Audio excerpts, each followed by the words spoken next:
नमस्कार, lead India news में आपका स्वागत है। भारत में लव जिहाद की जमकर चर्चा होती है।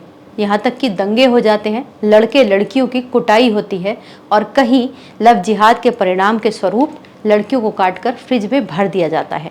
लेकिन मोहब्बत है कि कैद नहीं होती। ऐसा ही इस कहानी में भी हुआ, जब 4 बच्चों की माँ सीमा गुलाम हैदर को दूसरी बार प्यार हो गया।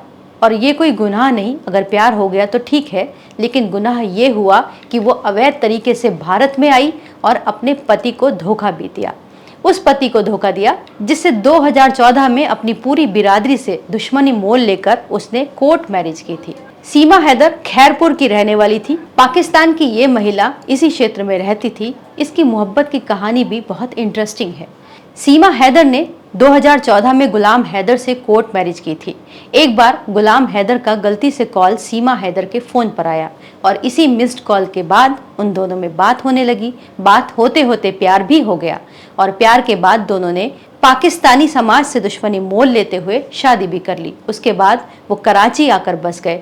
धीरे धीरे उनके परिवार ने इस शादी को एक्सेप्ट कर लिया, जहां सीमा के गुलाम हैदर से 4 बच्चे हुए, जिसमें 3 लड़की और 1 लड़का है। इसके बाद सीमा हैदर पिता, भाई और बहन के साथ कराची में ही रहने लगी। गुलाम हैदर रिक्शा चलाकर अपने परिवार का गुजारा करते थे, लेकिन गरीबी बहुत थी। इसके बाद गुलाम हैदर ने डिसाइड किया कि वो सऊदी अरब जाएंगे और 4 साल पहले वो सऊदी अरब चले गए, लेकिन वहां से वो अपने पत्नी और बच्चों का खर्चा भेजते रहे। इसी दौरान सीमा को पबजी खेलने का शौक लगा और सीमा की मुलाकात PUBG game partner Sachin Meena से हुई, जो कि भारत के उत्तर प्रदेश का रहने वाला था।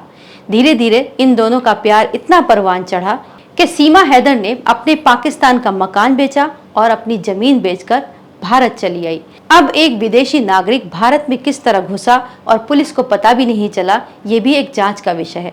फिलहाल वो किस तरह आई, उसकी कहानी हम आपको बताते हैं। सीमा और सचिन ने एक बार मार्च में मुलाकात की, वो भी की नेपाल में। सीमा ने YouTube पर एक पूरा वीडियो देखा कि वो किस तरह भारत में एंट्री कर सकती है। उसके बाद उसने नेपाल का टूरिस्ट वीजा लिया और टूरिस्ट वीजा लेने के बाद वो वहां पर करीबन 7 दिनों तक रुकी और साथ में सचिन भी रहा। इसके बाद सीमा अपने देश पाकिस्तान लौट गई और सचिन भारत लौट आया, लेकिन ये उनकी आखिरी मुलाकात नहीं थी। सीमा ने नेपाल में फिर से सेकंड विजिट की और इस बार उसके 4 बच्चे भी उसके साथ थे।